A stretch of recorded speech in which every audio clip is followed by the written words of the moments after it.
I'm Dr. Joanne Kilder from the University of Tasmania, interviewing Hans, who is lecturing counselling at Tabor College in Hobart. So Hans, I'd like to ask you now, how does your teaching affect your counselling work? Significantly, actually, and in many positive ways. So, for example, I'm not just a counsellor, but I'm also a supervisor, so I supervise people in counselling.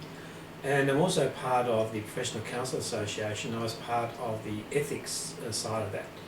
So what that means is that those counsellors and theories of counselling, as you're lecturing year after year, you become very familiar with those particular theories and particular people who do counselling. And if you're in the professional development and continue to grow, you end up having quite a grasp of theories of counselling. So, for example, if I'm in a workshop with, say, a professional development workshop, and people will use names, you know who they're talking about. You basically know their theories. Say, for example, if we're talking about Fred Pearl's Gestalt counselling, you know what that means. Whereas if you're, and the reason why I know about it, because every year these particular theories of counselling would come up in the course at some point, and so it's constantly reiterated in your mind, various theories of counselling, how they're used. So I find it excellent, actually. The fact that I'm teaching counselling means that I really need to put to practice those things that I'm teaching. And so you become very disciplined.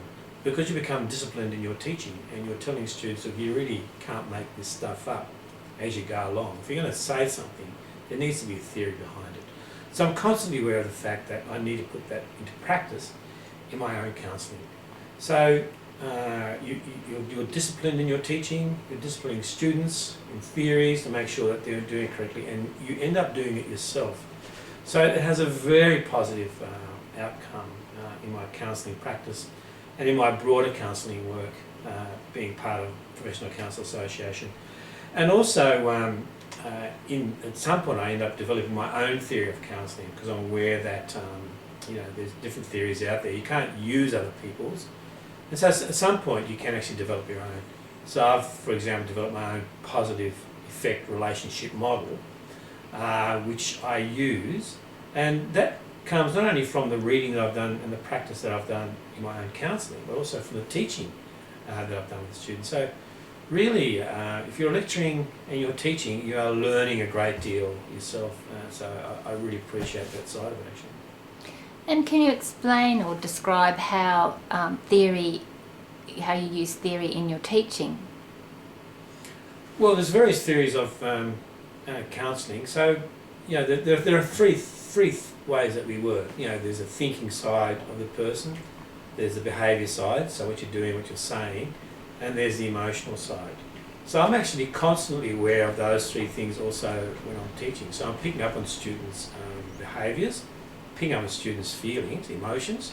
Sometimes we get strong emotions in the class because there might be two people disagreeing about a particular theory or a particular experience. So there's emotions in the class.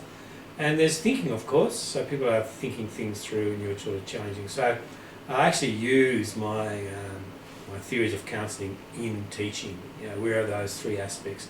Also aware of the fact that some students learn more by seeing and doing. Some students learn more by thinking things through clearly.